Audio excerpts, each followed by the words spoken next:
بسم اللہ الرحمن الرحیم۔ روزانہ واقعات کے لیے ہمارے چینل کو سبسکرائب کریں، شکریہ۔ بیت المقدس کی اسلامی تاریخ حضرت ابراہیم علیہ السلام سے شروع ہوتی ہے، جبکہ آپ نے عراق سے فلسطین کی طرف ہجرت فرمائی اور وہاں کے شہر الخلیل میں پڑاؤ ڈالا۔ حضرت ابراہیم علیہ السلام کے بڑے فرزند حضرت اسماعیل علیہ السلام نے مکہ آباد کیا، اور آپ کے دوسرے فرزند حضرت اسحاق علیہ السلام کے فرزند حضرت یعقوب علیہ السلام نے بیت المقدس اور مسجد اقصیٰ کو تعمیر کیا۔ اس کے چند سالوں بعد جب حضرت یوسف علیہ السلام مصر کے بادشاہ بنے تو انہوں نے اپنے والدین اور تمام بھائیوں کو مصر بلا لیا، جہاں وہ خوب بڑے پلے اور پھولے، اور اسی طرح مصر میں ان کی آبادی تیزی سے پھیلتی رہی۔ اس کے سینکڑوں سال بعد جب مصر پر فرعون کی حکومت قائم ہوئی تو اس نے بنو اسرائیل پر ظلم و ستم کی انتہا کر دی، تو حضرت موسیٰ علیہ السلام نے اللہ کے حکم سے بنو اسرائیل کو لے کر فلسطین کی طرف ہجرت کی۔ فرعون نے ان کا پیچھا کیا، لیکن بحر احمر میں ڈبو دیا گیا۔ فلسطین آ کر بنو اسرائیل نے طرح طرح کی نافرمانیاں شروع کر دیں، جس کی وجہ سے اللہ تعالیٰ نے انہیں وادی طیہ میں 40 سال تک کے لیے بھٹکا دیا۔ اسی دوران حضرت موسیٰ علیہ السلام اور حضرت ہارون علیہ السلام نے عمالقہ، جو اس وقت بیت المقدس پر قابض تھے، سے جنگ کی اور بیت المقدس کے علاقے کو فتح کیا، اور ان کے بعد حضرت طالوت کی قیادت میں ایک جنگ لڑی گئی جس میں حضرت داؤد علیہ السلام نے جالوت کو قتل کیا، اور اسی طرح فلسطین کے سارے علاقے پر حضرت طالوت علیہ السلام کی حکومت قائم ہو گئی۔ طالوت علیہ السلام کے بعد حضرت داؤد علیہ السلام بادشاہ بنے، اور ان کے بعد ان کے فرزند حضرت سلیمان علیہ السلام کی زبردست حکومت فلسطین کے پورے علاقے پر قائم ہو گئی۔ لیکن حضرت سلیمان علیہ السلام کے بعد ان کا بیٹا بادشاہ بنا، وہ انتہائی عیاش اور بد کردار تھا۔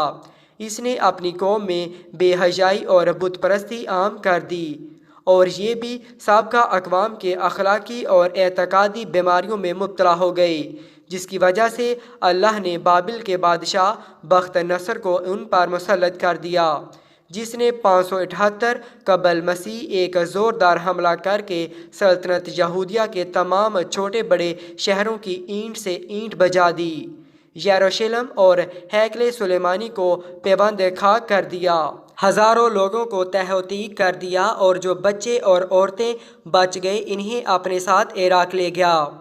بخت نصر کی موت کے بعد وہ قیدی 70 سال بعد واپس فلسطین آ گئے، اور انہوں نے شہر یروشلم کو پھر آباد کیا اور چھوٹی موٹی ریاست تشکیل دی، لیکن پھر بھی ان میں وہی خرابیاں رونما ہو گئیں، جس کی وجہ سے کبھی یونانیوں نے، کبھی بابلیوں نے اور کبھی رومیوں نے انہیں اپنا غلام بنایا۔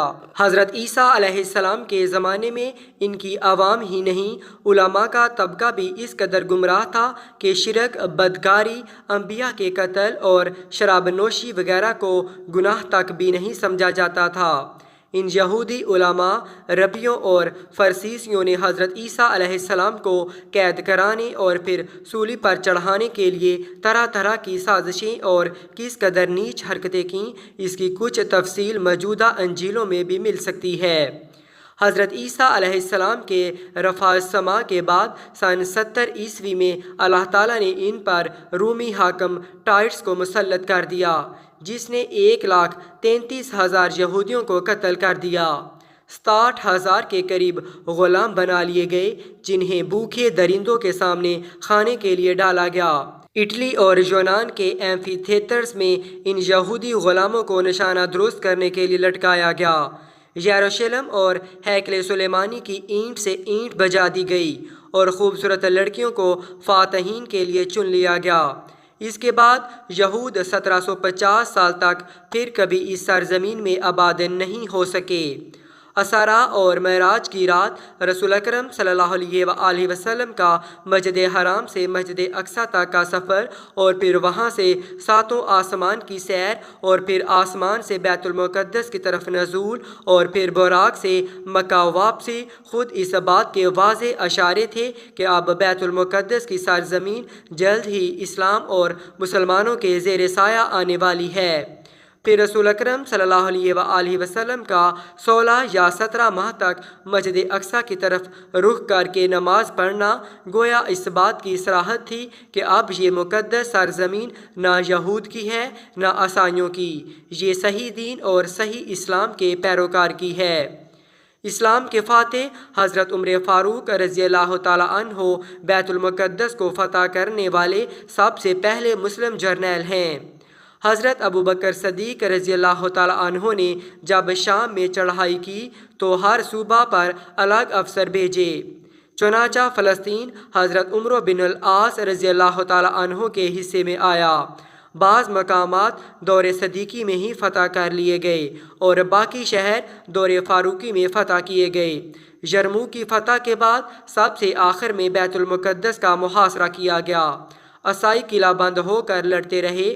حضرت ابو عبیدہ رضی اللہ تعالیٰ عنہ نے بھی بیت المقدس کا رخ کیا۔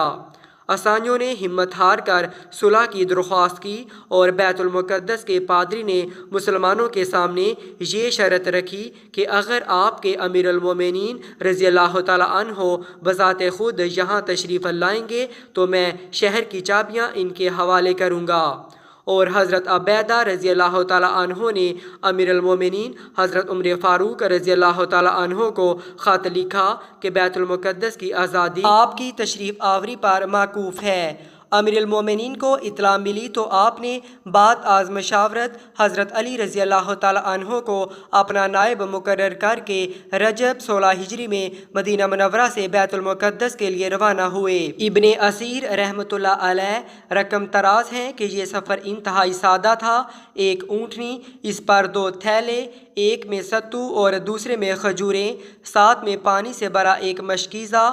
طویل سفر کے پیش نظر ایک غلام ساتھ رکھا اور آغاز سفر پر اسے کہا کہ یہ نہ سوچنا میں سواری پر آرام سے سفر کرتا رہوں گا اور تم پیدل چلتے رہو گے، یہ انصاف کے خلاف ہے۔ دوران سفر مسلمانوں کے خلیفہ اور غلام باری باری اونٹ پر سواری کرتے رہے۔ مقام جابیہ میں امال حکومت نے آپ کا استقبال کیا اور سب کی حیرت گم ہو گئی کہ اس وقت غلام اونٹ پر سوار تھا اور امیر المومنین خود پیدل تھے اور اونٹ کی مہار آپ کے ہاتھ میں تھی۔ سب سے بڑے عیسائی پادری سفر یانوس کے الیچی بھی جابیہ پہنچ گئے۔ بیت المقدس کا معاہدہ جابیہ میں ہی لکھا گیا۔ بڑے بڑے معزز صحابہ رضی اللہ تعالیٰ عنہم کے دستخط ہوئے۔ اس عہد نامے کے کچھ چیدہ نکات دیکھتے ہیں تاکہ مسلمانوں کے دوسری مفتوح قوم سے حسن سلوک کا اندازہ ہو سکے۔ یہ وہ امان ہے جو اللہ کے غلام امیر المومنین عمر فاروق رضی اللہ تعالیٰ عنہ نے اہلیہ کے لوگوں کو دی۔ یہ ایمان ان کی جان، مال، گرجا، سلیب، تندرست، بیمار اور ان کے تمام مذہب والوں کے لیے ہے۔ نہ ان کے گرجاؤں میں سکونت اختیار کی جائے گی اور نہ وہ ڈھائے جائیں گے، نہ ان کو یا ان کے احاطوں کو کوئی نقصان پہنچایا جائے گا، نہ ان کی سلیبوں اور ان کے مال میں کچھ کمی کی جائے گی۔ مذہب کے بارے میں ان پر جبر نہیں کیا جائے گا، نہ ان میں کسی کو نقصان پہنچایا جائے گا۔ اس تحریر پر اللہ، رسول اللہ صلی اللہ علیہ وآلہ وسلم، خلفاء اور مسلمانوں کا ذمہ ہے، بشرطیہ یہ لوگ مقررہ جزیہ ادا کرتے رہیں۔ اس معاہدے کی کچھ شقیں آپ نے ملاحظہ کیں۔ کسی مفتوح قوم کے حقوق 3 ہی چیزوں سے متعلق ہو سکتے ہیں: جان، مال اور مذہب۔ اس معاہدہ میں یہ تینوں چیزیں محفوظ قرار دی گئیں۔ بیت المقدس شہر کے باہر حضرت ابو عبیدہ بن جراح رضی اللہ تعالیٰ عنہ کی قیادت میں سپاہ نے آپ کا استقبال کیا۔ آپ کا لباس اتنا سادہ اور پرانا تھا کہ مسلمانوں کو شرم آئی کہ عیسائی اس لباس میں دیکھ کر کیا کہیں گے۔ انہوں نے آپ کو ترکی گھوڑا اور قیمتی پوشاک پیش کی اور عرض کی، یا امیر المومنین رضی اللہ تعالیٰ عنہ، یہ لباس تبدیل کر لیں۔ حضرت عمر فاروق رضی اللہ تعالیٰ عنہ نے فرمایا کہ اللہ نے ہمیں اسلام کی وجہ سے عزت بخشی ہے، پوشاک اور اعلیٰ سواری کی بدولت نہیں۔ ہمارے لیے اللہ کی بخشی عزت کافی ہے۔ بیت المقدس کے پادری سفرجانوس کا خیال تھا کہ امیر المومنین کا لاؤ لشکر پر شکوہ ہوگا اور دور سے نظر آئے گا، مگر وہ حیران ہوا کہ ایک آدمی اونٹنی پر بیٹھا ان کی طرف آ رہا ہے اور دوسرا نکیل پکڑے آگے چل رہا ہے۔ ان کا حلیہ دیکھنے کا تھا، پھٹے جوتے، بالوں پر گرد و غبار، پیبند لگا کر کرتا، ایک دو نہیں پورے 14 پیبند لگے تھے، جن میں سے کچھ چمڑے کے تھے۔